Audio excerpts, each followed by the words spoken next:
Mas, seu meu irmão, estamos aqui para gravar mais um vídeo, dizer para você que você é especial para Deus.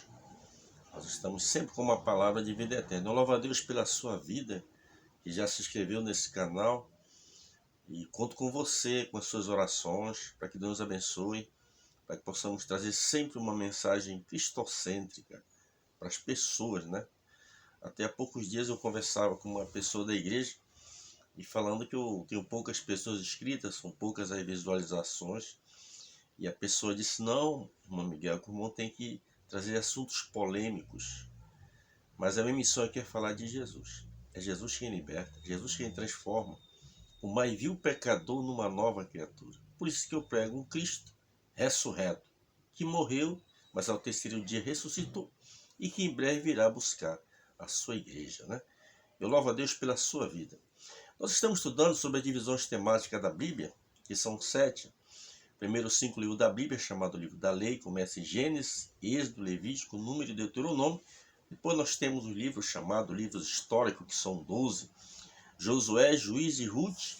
Aí vem 1 e 2 Samuel, 1 e 2 Reis, 1 e 2 Crônica, Êxodo, Neemias e Esther.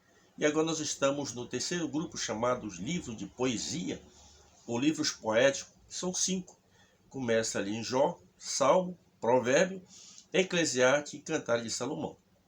Hoje nós estamos concluindo este livro, que chegamos até o livro de Cantares de Salomão. Esse livro é muito lindo, e quando a gente olha para a Bíblia, de um modo geral, nós temos todos os tipos de assunto que você imagina. Se você quer falar sobre prosperidade, a Bíblia mostra sobre prosperidade, e a Bíblia faz uma advertência muito grande, e mostra 2 tipos de prosperidade, aquela que é dada por Deus e aquela que é adquirida através de influência satânica, né?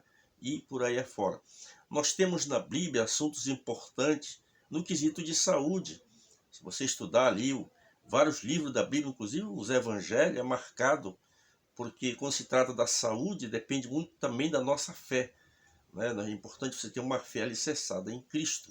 Então os evangelhos, né, eles estão recheados de assunto para cura, tanto física como a cura da alma, o perdão dos pecados. Se você quiser falar, aprender como criar um filho, é simples, ler o livro de Provérbios. Se você ler o livro de Provérbios, você vai aprender como cuidar dos seus filhos, como zelar por eles. Este livro que vamos estudar hoje, ele nos traz um assunto importante, porque alguns teólogos definem até aqui um livro romântico, né? E até há muita divergência sobre este livro. Mas este livro ele é muito interessante. E a Bíblia não estaria completa se não tivesse este livro. Porque neste livro aqui, ela vem tratar, quando envolve aqui 3 personagens importantes. Primeiro, Salomão, que é o escritor deste livro. E a Bíblia diz que Salomão escreveu 3.000 provérbios, 1.005 cânticos. Salomão ele falou desde o cedro do Líbano, né? E foi embora. Muitas coisas boas Salomão falou, certo? Então nós temos o personagem central, que é a pessoa de Salomão. Nós temos uma segunda personalidade importante, que chama-se a Sunamita. Esta mulher é interessante, quando lemos sobre este livro, que você vê que há um monólogo, né? Sempre a gente observa que ela fala em Salomão, e existe aqui algo muito interessante neste livro. E a Sulamita era o seguinte, ela trabalhava em vinhas, né? E determinada vez Salomão ele acostumava fazer uma volta em toda a região ali do seu reino. Ele visitava as propriedades, as vinhas, ele visitava os povoados, lugarejo. E numa dessas idas ele vai até uma das vinhas ali e se depara com quem? Com a Sulamita. Ao se deparar com a Sulamita, ele se apaixonou por ela, né? Só que quando ela viu ele, era um pouco tímida, né? E ela meia com vergonha, ela pegou, fugiu de Salomão. E Salomão foi embora, mas ele não conseguiu esquecer a Sulamita. Dias depois ele se disfarça de pastor e vem novamente da vinha, e depois se aproximou de Sulamita, conquistou, e depois de conquistar ela, ele se identificou a ela que ele era o rei de Israel. Então ele traz ela para Jerusalém, para o palácio, juntamente com ele. Você observa que aqui há um terceiro personagem, que são as filhas de Jerusalém. As filhas de Jerusalém se retrata de quem? Do harém que Salomão tinha. Ele tinha um harém, nesse harém havia muitas mulheres, e também se refere àquelas mulheres de Jerusalém que trabalhavam no seu palácio real. Então a gente observa aqui que existem 3 personagens importantes nesse livro. Mas eu quero dizer a você aqui que o pano de fundo principal desse livro, no sentido simbólico, está tratando, em primeiro lugar, na antiguidade para Israel, entre Israel e Deus.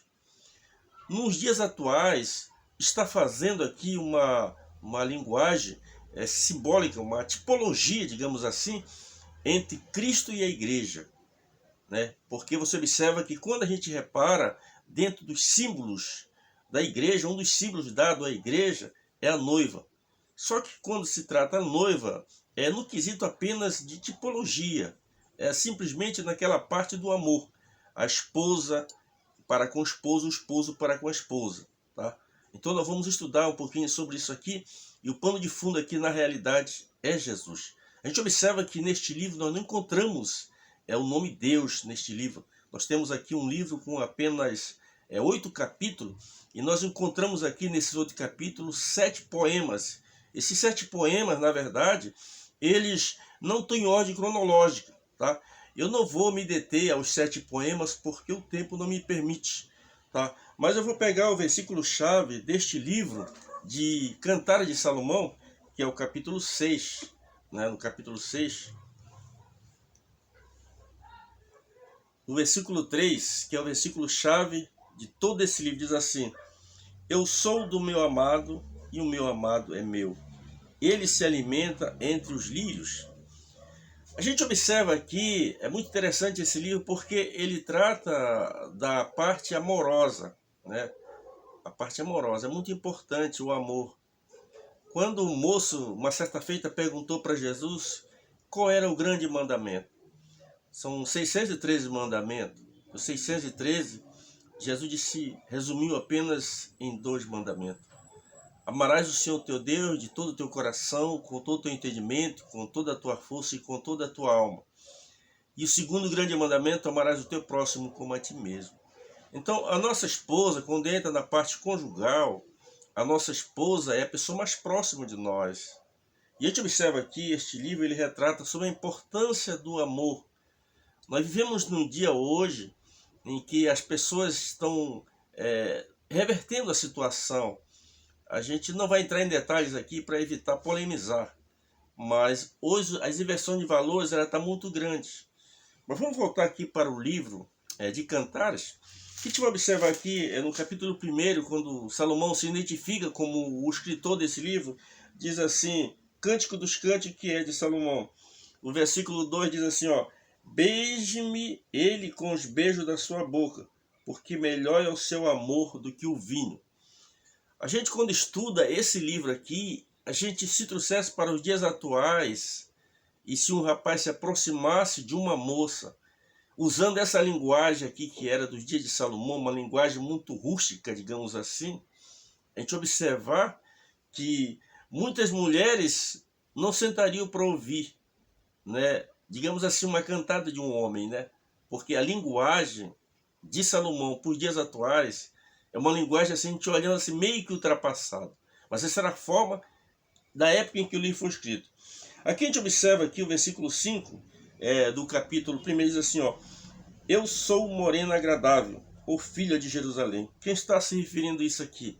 É a pessoa da Sulamita, né? Ela diz, eu sou morena agradável, porque ela se sentia até um pouco constrangida quando ela chega no palácio e se depara com aquelas mulheres ali, mulheres com a pele bem clara. No entanto, ela está vindo de onde? De uma vinha. A sua pele, uma pele morena. No norte do Brasil, a gente costuma dizer morena cor de jambo, morena cor de canela, não é isso? Ou moreno, cor de cuia, né? Muita linguagem lá do norte do Brasil. Aqui a gente observa que ela era mais ou menos assim. Mas essa cor dela era uma cor pelo sol. Não era nada artificial como a gente vê hoje. E ela diz, eu sou morena e agradável, mas ela se sentia assim constrangida pela sua pele queimada, né? E ela chegar num palácio, as mulheres não pegavam sol ali, então havia muita diferença de cor. Diz assim, o filho de Jerusalém, está se referindo a quem? as mulheres que tanto habitavam no palácio, trabalhavam no palácio, como aquelas mulheres que faziam parte do harém de Salomão. Diz assim, como as tendas de Quedar. Essa tenda aqui, Quedar ficava uma região ali ao norte da Arábia, e essas tendas aqui, elas eram feitas de pelo de cabras escura. Então era respeitada a forma como era feita, ficava o artesanato, uma coisa muito linda. Então aqui ela está dizendo como as tendas de Quedar, como as cortinas de Salomão. Você observa aqui, eu sou morena agradável. Aí ela se compara a duas coisas interessantes aqui. Você observa aqui. Nós vamos pular um pouquinho a mais aqui, o versículo 8.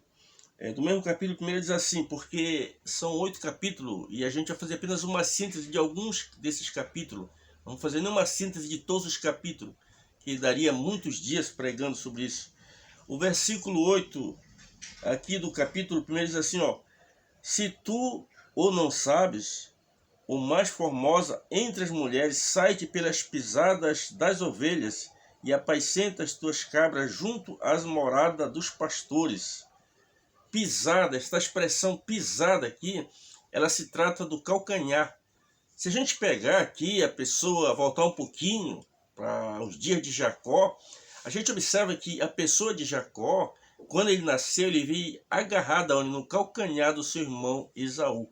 Você observa que esse mesmo Jacó, alguns anos depois daquela luta contra aquele anjo, o anjo feriu, não é, uma parte da sua coxa. A gente observa que aqui ela está transportando, porque na realidade os patriarcas do passado, todos eles foram pastores. A gente observa a pessoa de Abraão, a pessoa de Isaac, Jacó, todos foram pastores de ovelha. Era muito comum. Mas vamos deixar aqui, nós poderíamos ir um pouquinho mais a fundo nisso aqui, mas o tempo não permite. Vamos agora aqui para o versículo 14 do capítulo 1, que diz assim, ó, como o cacho de Chipre nas vinhas de Engeide. Este local aqui era o local onde estava o harém de Salomão, né, onde estavam as suas concubinas. Aqui o capítulo 2, iniciando o capítulo 2, diz assim, ó, eu sou a rosa de Saron, o lírio dos vales. Tanto a rosa como lírios são flores típicas desta região lá da Palestina. E naquela época eram flores assim que havia aquele cuidado ainda maior. Então ela se apresenta aqui como eu sou a rosa de Saron e o lírio dos vales. Tá? A importância. Vamos agora para o versículo 15 do capítulo 2, que diz assim, apanhai-me as raposinhas que fazem mal às vinhas, porque as nossas vinhas estão em flor. Aqui a gente observa essa expressão raposinha, é aqueles conflitos que muitas vezes surgem na vinha, ou seja, no casamento, no relacionamento, que muitas vezes leva a uma frustração, a uma decepção. E essas raposinhas, elas vêm muitas vezes com discórdia para querer que esse casamento se acabe. Quantas coisas sumem, o próprio ciúme, que também está incluído entre essas raposinhas. E a gente observa aqui a importância de você ter cuidado no teu casamento, no teu relacionamento com a tua esposa. Não permitir que qualquer situação e circunstânciazinha elas venham afetar o teu relacionamento, o teu casamento. Aqui a gente observa, como eu falei no começo, é uma tipologia. Na antiguidade fazia uma analogia entre Deus e a nação de Israel. Na atualidade está se referindo ao quê? A Jesus Cristo e a igreja do Senhor Jesus. E nós temos que ter cuidado. O tempo não permite que a gente vá mais aprofundado. Mas vamos agora para o capítulo 4, porque meus tempos estão encerrando. Diz assim, ó, eis que és formosa, amiga minha. Eis que é formosa, os teus olhos são como das pombas. Aquilo que eu falei no início. Já pensou, um rapaz se aproxima de uma moça e começa a dizer que os olhos dela são como de uma pomba. Ele vai ficar sozinho falando só. A gente observa aqui. Mas é interessante, Salomão tratando ela de que, amiga, eis que és formosa, amiga minha.